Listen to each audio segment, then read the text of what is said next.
Hi everyone, it's Sarah from Knitwestern. Today we're going to learn how to do the purl stitch. So if you've been practicing the knit stitch and the cast on from the other two videos that you've seen, you'll maybe feel ready to learn a new stitch, which is the purl stitch. There's actually only two stitches in knitting and purls. And so purling is the next step that you need to be able to do literally any pattern. So what we're going to do is we've got our same cast on row. I just cast on a new row so that we could have a fresh start to do this video. But if you already have your other swatch, that's totally fine. You can do it in the middle of a row even if you want to. So what we need to do for purls is kind of the opposite for the knit stitch. Instead of having the yarn go to the back, we need to make sure that our yarn is in the front. What we're going to do, I'm going to loosen this stitch so we can see what we're doing.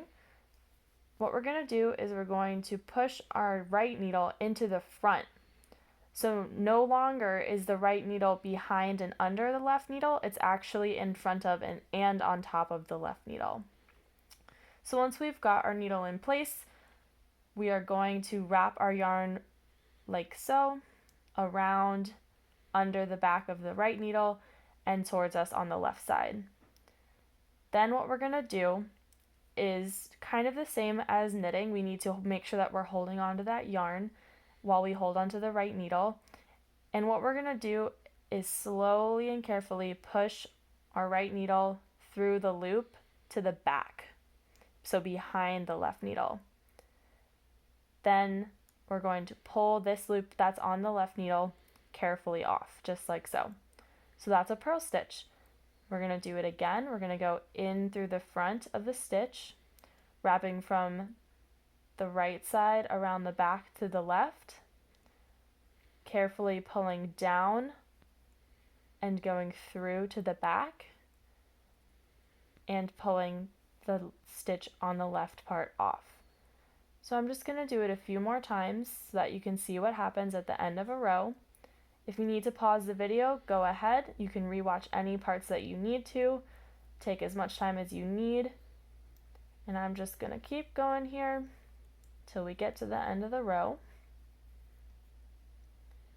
And we're just about there. All right, last stitch. Again, we're just going to go up in the front, wrap around the front, and push our needle through to the back and slide it off. So just like with knits, we're going to have no more stitches on that left needle and all of our stitches on the right needle. So we're going to trade again. So we're going to trade. I've accidentally looped myself in here, so if that happens, just untangle yourself. And here's where it can get a little tricky. You can kind of see that since this is our first purled row, the tail wants to be the yarn that we use, but we don't want to do that, because then you will run out because there's not very much here. So we need to just be careful and make sure that you're going to actually use the yarn that's connected to the ball. So when you go in again, just give it a little tug, make sure that that's actually connected. Yep, we're all good. Wrap like usual. Go through to the back and pull it off. There you have it. That's the purl stitch. Now you're all set to learn any pattern that you could want to do. Thanks for joining me.